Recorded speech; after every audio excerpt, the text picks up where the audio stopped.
Daily news പ്രഭാത വാർത്തകൾ നിങ്ങൾക്കായി അവതരിപ്പിക്കുന്നത് KSFE.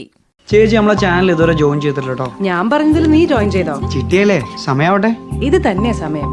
ഇതേ KSFE സുവർണ ജൂബിലി ചിട്ടിയ 50 പവൻ സ്വർണ്ണമാണ് ബമ്പർ സമ്മാനം. പിന്നെ royal Enfield bullet, Honda Activa, smart phones, അങ്ങനെ പലതും ഉണ്ട്.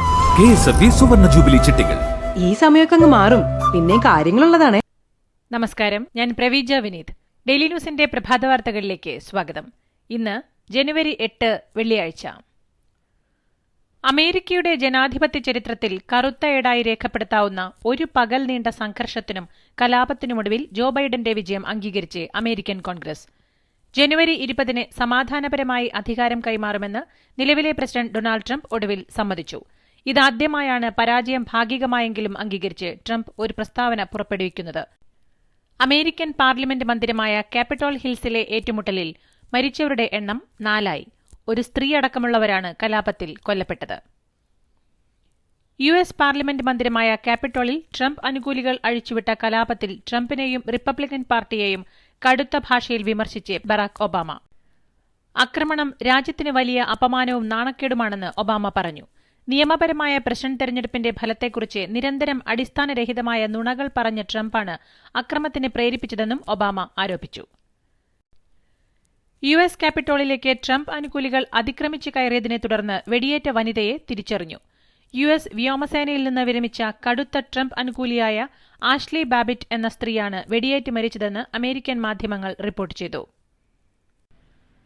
അമേരിക്കയിലെ പുതിയ സംഭവവികാസങ്ങളുടെ പശ്ചാത്തലത്തിൽ ഡൊണാൾഡ് ട്രംപിന്റെ ഫേസ്ബുക്ക്, ഇൻസ്റ്റഗ്രാം അക്കൌണ്ടുകൾക്ക് ഏർപ്പെടുത്തിയിരുന്ന വിലക്ക് അനിശ്ചിതമായി നീട്ടുന്നതായി CEO മാർക്ക് സക്കർബർഗ്. പ്രസിഡന്റിന്റെ അധികാര കൈമാറ്റം പൂർണ്ണമാകുന്നതുവരെ ഇത് തുടരുമെന്നാണ് സക്കർബർഗിന്റെ ഫേസ്ബുക്ക് പോസ്റ്റിൽ വ്യക്തമാക്കുന്നത്. കോവിഡ് കേസുകളിൽ അടുത്തിടെ വർധന രേഖപ്പെടുത്തിയ കേരളം, മഹാരാഷ്ട്ര, ഛത്തീസ്ഗഡ്, പശ്ചിമബംഗാൾ എന്നീ സംസ്ഥാനങ്ങൾ അതീവ ജാഗ്രത പാലിക്കണമെന്ന മുന്നറിയിപ്പുമായി കേന്ദ്ര സർക്കാർ. കോവിഡ് കേസുകൾ വർദ്ധിക്കുന്നത് തടയാൻ കർശന നടപടികൾ സ്വീകരിക്കണമെന്നും കേന്ദ്ര ആരോഗ്യ മന്ത്രാലയ സെക്രട്ടറി രാജേഷ് ഭൂഷൺ 4 സംസ്ഥാനങ്ങൾക്കയച്ച കത്തിൽ ആവശ്യപ്പെട്ടു. സംസ്ഥാനത്ത് കോവിഡ് രോഗികൾ കൂടിയത് സർക്കാരിന്റെ വീഴ്ചയല്ലെന്ന് ആരോഗ്യമന്ത്രി KK ശൈലജ. തദ്ദേശ തെരഞ്ഞെടുപ്പ് കോവിഡ് വ്യാപനം കൂട്ടി. പലരും നിർദ്ദേശങ്ങൾ മറികടന്ന് കൂട്ടം കൂടുന്ന സ്ഥിതിയുണ്ടായി. മാസ്ക് അടക്കം ഒരു പ്രതിരോധവും ഉണ്ടായില്ലെന്നും കേന്ദ്ര ആരോഗ്യമന്ത്രി വിളിച്ച യോഗത്തിൽ KK ശൈലജ വ്യക്തമാക്കി. കോവിഡ്-19-നെതിരായ വാക്സിൻ വിതരണത്തിൽ പങ്കാളികളാകാൻ ഇന്ത്യൻ വ്യോമസേനയും. വാക്സിനുകൾ രാജ്യത്തിന്റെ വിവിധയിടങ്ങളിൽ എത്തിക്കുന്നതിന് വ്യോമസേനയുടെ വിമാനങ്ങളും മറ്റ് കമ്പനികളുടെ വിമാനങ്ങളും ഉപയോഗിക്കുമെന്ന് സർക്കാർ വൃത്തങ്ങൾ വ്യക്തമാക്കി. പൂനെയിലെ സിറം ഇൻസ്റ്റിറ്റ്യൂട്ടിൽ നിന്ന് 15 ലക്ഷം ഡോസ് കോവിഡ് വാക്സിൻ വാങ്ങുമെന്ന് ദക്ഷിണാഫ്രിക്ക. ഓക്സ്ഫോർഡും ആസ്ട്രാസെനക്കയും ചേർന്ന് വികസിപ്പിച്ച് സിറം ഇൻസ്റ്റിറ്റ്യൂട്ട് ഉൽപ്പാദിപ്പിക്കുന്ന കോവിഷീൽഡ് വാക്സിനാണ് ദക്ഷിണാഫ്രിക്ക വാങ്ങുന്നത്. കേരളത്തിൽ ഇന്നലെ 60,613 സാമ്പിളുകൾ പരിശോധിച്ചതിൽ 5,051 പേർക്ക് കോവിഡ്-19 സ്ഥിരീകരിച്ചു. കഴിഞ്ഞ ദിവസങ്ങളിലുണ്ടായ 25 മരണങ്ങളാണ് കോവിഡ്-19 മൂലമാണെന്ന് ഇന്നലെ സ്ഥിരീകരിച്ചത്. ഇതോടെ ആകെ മരണം 3,234. ഇന്നലെ രോഗം സ്ഥിരീകരിച്ചവരിൽ 78 പേർ സംസ്ഥാനത്തിന് പുറത്തുനിന്നും വന്നവരാണ്. 4,489 പേർക്ക് സമ്പർക്കത്തിലൂടെയാണ് രോഗം ബാധിച്ചത്. 448 പേരുടെ സമ്പർക്ക ഉറവിടം വ്യക്തമല്ല. 36 ആരോഗ്യപ്രവർത്തകർക്കാണ് രോഗം ബാധിച്ചത്. രോഗം സ്ഥിരീകരിച്ച് ചികിത്സയിലായിരുന്ന 5,638 പേരുടെ പരിശോധനാഫലം നെഗറ്റീവായി. ഇതോടെ 64,445 പേരാണ് രോഗം സ്ഥിരീകരിച്ച് ഇനി ചികിത്സയിലുള്ളത്. കോവിഡ് ബാധിച്ചവരുടെ ജില്ല തിരിച്ചുള്ള വിവരങ്ങൾ: എറണാകുളം 663, കോട്ടയം 515, പത്തനംതിട്ട 514, കോഴിക്കോട് 480, മലപ്പുറം 435, ആലപ്പുഴ 432, തൃശൂർ 432, കൊല്ലം 293, തിരുവനന്തപുരം 284, ഇടുക്കി 283, വയനാട് 244, പാലക്കാട് 239, കണ്ണൂർ 151, കാസർഗോഡ് 86. സംസ്ഥാനത്ത് ഇന്നലെ 3 പുതിയ ഹോട്ട്സ്പോട്ടുകൾ. ഇന്നലെ 3 പ്രദേശങ്ങളെ ഹോട്ട്സ്പോട്ടിൽ നിന്നും ഒഴിവാക്കി. ഇതോടെ നിലവിലാകെ 446 ഹോട്ട്സ്പോട്ടുകൾ. SNC ലാവ്ലിൻ ഇടപാടുമായി ബന്ധപ്പെട്ട ഹർജികൾ ചൊവ്വാഴ്ച പരിഗണിക്കാനായി സുപ്രീംകോടതി മാറ്റി.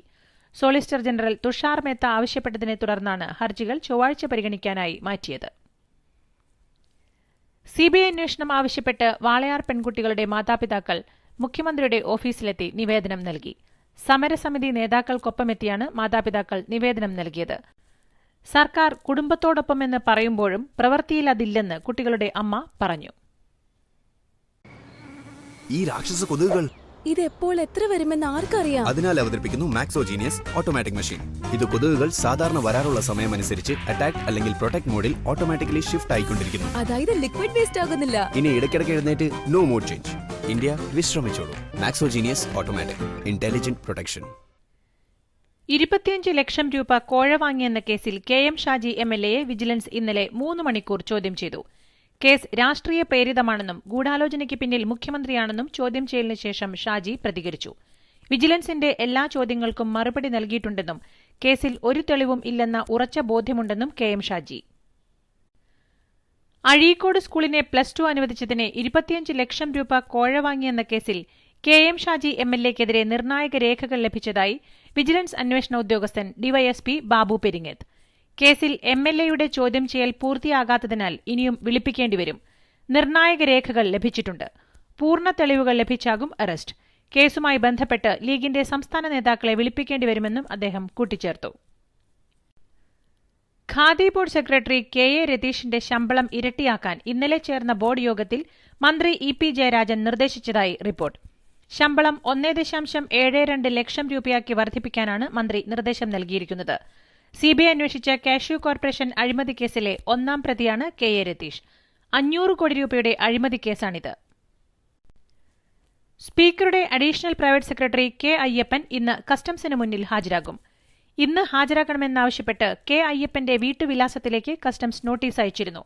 സ്പീക്കറുടെ അസിസ്റ്റന്റ് പ്രൈവറ്റ് സെക്രട്ടറിക്കും നിയമസഭാ ചട്ടം 165 പ്രകാരം നിയമപരിരക്ഷയുണ്ടെന്ന നിയമസഭാ സെക്രട്ടറിയുടെ കത്ത് കസ്റ്റംസ് തള്ളുകയും കടുത്ത ഭാഷയിൽ മറുപടി നൽകുകയും ചെയ്തിരുന്നു. ഇതിന് പിന്നാലെയാണ് അയ്യപ്പൻ ഇന്ന് ഹാജരാകുമെന്ന സ്ഥിരീകരണം വരുന്നത്. പാല അടക്കമുള്ള നിയമസഭാ സീറ്റുകളിൽ നിലപാട് കടുപ്പിച്ച് NCP. സീറ്റ് വിട്ടുകൊടുത്ത് വിട്ടുവീഴ്ചയ്ക്കില്ലെന്ന് NCP സംസ്ഥാന അധ്യക്ഷൻ TP പീതാംബരൻ പ്രതികരിച്ചു. പാല അടക്കമുള്ള മുഴുവൻ സീറ്റുകളിലും NCP തന്നെ മത്സരിക്കും.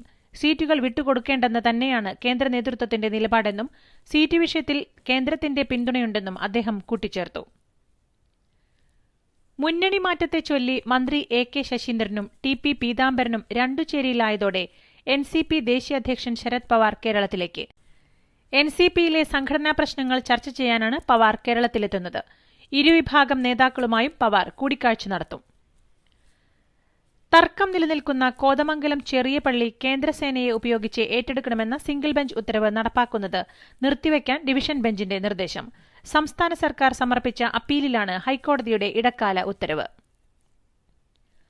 അഭയ കേസ് വിധിയിൽ സംശയം പ്രകടിപ്പിച്ച് സീറോ മലബാർ സഭ എറണാകുളം അങ്കമാലി അതിരൂപതയുടെ മുഖപത്രമായ സത്യദീപത്തിന്റെ മുഖപ്രസംഗം. കോടതി വിധിയിലൂടെ ഉണ്ടായത് സമ്പൂർണ്ണ സത്യമാണോ എന്ന് സംശയമുണ്ടെന്നും കേസന്വേഷണത്തിന്റെ നാൾവഴികളിൽ സ്ത്രീത്വം അപമാനിക്കപ്പെട്ടെന്നും മുഖപ്രസംഗത്തിലുണ്ട്.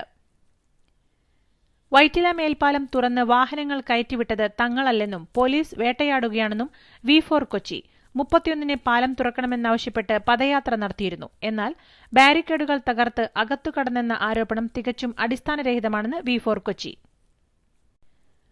വൈറ്റില മേൽപ്പാലം ഉദ്ഘാടനത്തിനു മുമ്പേ തുറന്നുകൊടുത്തെന്ന കേസിൽ V4 Kochi campaign controller Nipun ചെറിയാനെ ജാമ്യമില്ല. അതേസമയം ബുധനാഴ്ച അറസ്റ്റിലായ മറ്റ് 3 V4 കൊച്ചി പ്രവർത്തകർക്ക് എറണാകുളം CJM കോടതി ജാമ്യം അനുവദിച്ചിട്ടുണ്ട്.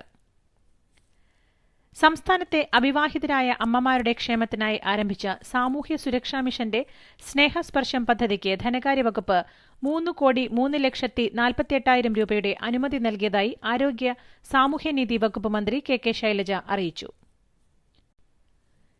കേരളത്തിലെ വിവിധ ജില്ലകളിൽ അടുത്ത 5 ദിവസത്തേക്ക് ശക്തമായ മഴയ്ക്ക് സാധ്യത. 10 ജില്ലകളിൽ കേന്ദ്ര കാലാവസ്ഥാ വകുപ്പ് യെല്ലോ അലർട്ട് പ്രഖ്യാപിച്ചു. ഒറ്റപ്പെട്ടയിടങ്ങളിൽ 24 മണിക്കൂറിൽ 64.5 mm മുതൽ 115.5 mm വരെ ലഭിക്കുന്ന ശക്തമായ മഴയാണ് പ്രവചിക്കപ്പെട്ടിരിക്കുന്നത്. ഞാനങ്ങ് തിരിച്ചു പോയാലോ ദുബായിക്ക്? പണയം വെച്ച ഗോൾഡിന്റെ കാര്യം ആലോചിച്ചിട്ടാണോ? കുറഞ്ഞ പലിശയ്ക്ക് അത് KSFയിൽ സേഫ് അല്ലേ? KSFE ഗോൾഡ് ലോൺ, മനുഷ്യപ്പറ്റുള്ള ഒരു ഗോൾഡ് ലോൺ. കർണാടക മുൻ മുഖ്യമന്ത്രി HD കുമാരസ്വാമിയുടെ ഭാര്യയും നടിയുമായ രാധിക കുമാരസ്വാമിക്ക് ചോദ്യം ചെയ്യലിന് ഹാജരാകാൻ CCB നോട്ടീസ്. തട്ടിപ്പ് കേസിൽ ഈയിടെ പിടിയിലായ യുവരാജ് എന്നയാളുമായി 75 ലക്ഷം രൂപയുടെ സാമ്പത്തിക ഇടപാട് രാധിക നടത്തിയിട്ടുണ്ടെന്ന് സിസിബി നേരത്തെ കണ്ടെത്തിയിരുന്നു. ഇതേ തുടർന്നാണ് ചോദ്യം ചെയ്യലിന് ഹാജരാകാൻ സിസിബി ആവശ്യപ്പെട്ടത്. കൂട്ടബലാത്സംഗത്തിനിരയായി കൊല്ലപ്പെട്ട 50 വയസ്സുള്ള അംഗനവാടി ജീവനക്കാരി വൈകിട്ട് ഒറ്റയ്ക്ക് പുറത്തിറങ്ങാതിരുന്നുവെങ്കിൽ ബദായൂൺ സംഭവം ഒഴിവാക്കാമായിരുന്നുവെന്ന് ദേശീയ വനിതാ കമ്മീഷൻ അംഗം. ബദായൂണിൽ കൊല്ലപ്പെട്ട സ്ത്രീയുടെ ബന്ധുക്കളെ സന്ദർശിച്ച ശേഷമാണ് വനിതാ കമ്മീഷൻ അംഗം ചന്ദ്രമുഖി വിവാദ പരാമർശം നടത്തിയത്. ഇന്ത്യയിൽ ഇന്നലെ 18,094 കോവിഡ് രോഗികൾ, മരണം 233. ഇതോടെ ആകെ മരണം 1,50,606 ആയി. ഇതുവരെ 1,04,14,044 പേർക്ക് രോഗം സ്ഥിരീകരിച്ചു. രാജ്യത്ത് നിലവിൽ 2.22 ലക്ഷം കോവിഡ് രോഗികൾ. മഹാരാഷ്ട്രയിൽ ഇന്നലെ 3,729 കോവിഡ് രോഗികൾ.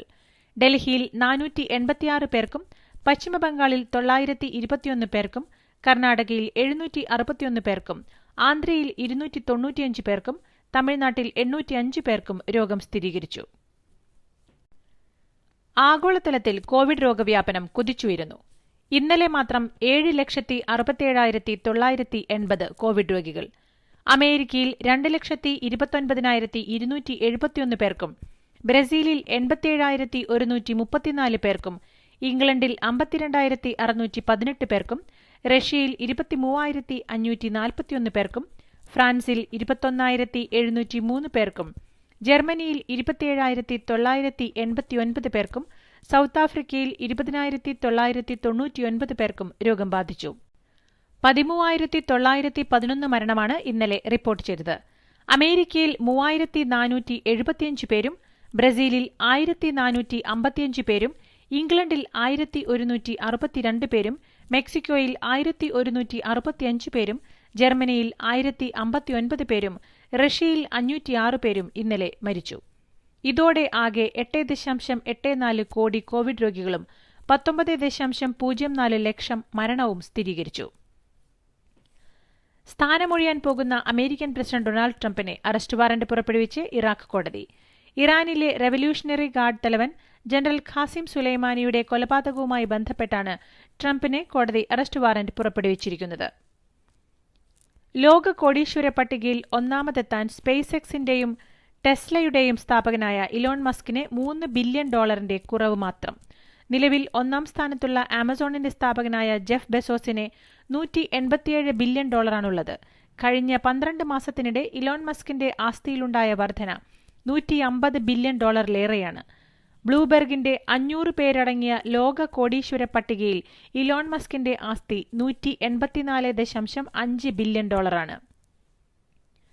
ഇന്ത്യൻ ക്രിക്കറ്റ് കൺട്രോൾ ബോർഡിന്റെ ആസ്തി മൂല്യത്തിൽ വൻ വർധന. 2018-19 കണക്ക് പ്രകാരം ആസ്തി മൂല്യം 14,489 കോടിയായാണ് ഉയർന്നത്. മുൻ വർഷത്തേക്കാൾ 2,597 കോടി അധികമാണിത്. പ്രശസ്ത ഇന്ത്യൻ ബൈക്ക് റേസിംഗ് താരം CS സന്തോഷിനെ സൗദി അറേബ്യയിൽ നടന്ന ഡാക്കർ റാലിക്കിടെ അപകടം. ആകാശമാർഗം റിയാദിലെ ആശുപത്രിയിൽ പ്രവേശിപ്പിച്ച താരത്തിന്റെ ആരോഗ്യനില തൃപ്തികരമാണെന്ന് റിപ്പോർട്ടുകൾ. ISLൽ കേരള ബ്ലാസ്റ്റേഴ്സിനെ തകർത്ത് സീസണിലെ ആദ്യ ജയം സ്വന്തമാക്കി ഒഡീഷ FC. 2-4 ഗോളുകൾക്കായിരുന്നു ബ്ലാസ്റ്റേഴ്സിന്റെ തോൽവി. ഇരട്ട ഗോളുകളുമായി തിളങ്ങിയ ഡിയഗോ മൌറീസിയോയാണ് ഒഡീഷയുടെ വിജയശില്പി. സീസണിൽ ബ്ലാസ്റ്റേഴ്സിന്റെ 5ാം തോൽവിയാണിത്. ഇതോടുകൂടി ഇന്നത്തെ ഡെയിലി ന്യൂസ് പ്രഭാത വാർത്തകൾ സമാപിക്കുന്നു. ഡെയിലി ന്യൂസിനു വേണ്ടി വാർത്തകൾ വായിച്ചത് Praveeja Vineeth. The daily news .in വാർത്തകൾ വിരൽ തുമ്പിൽ.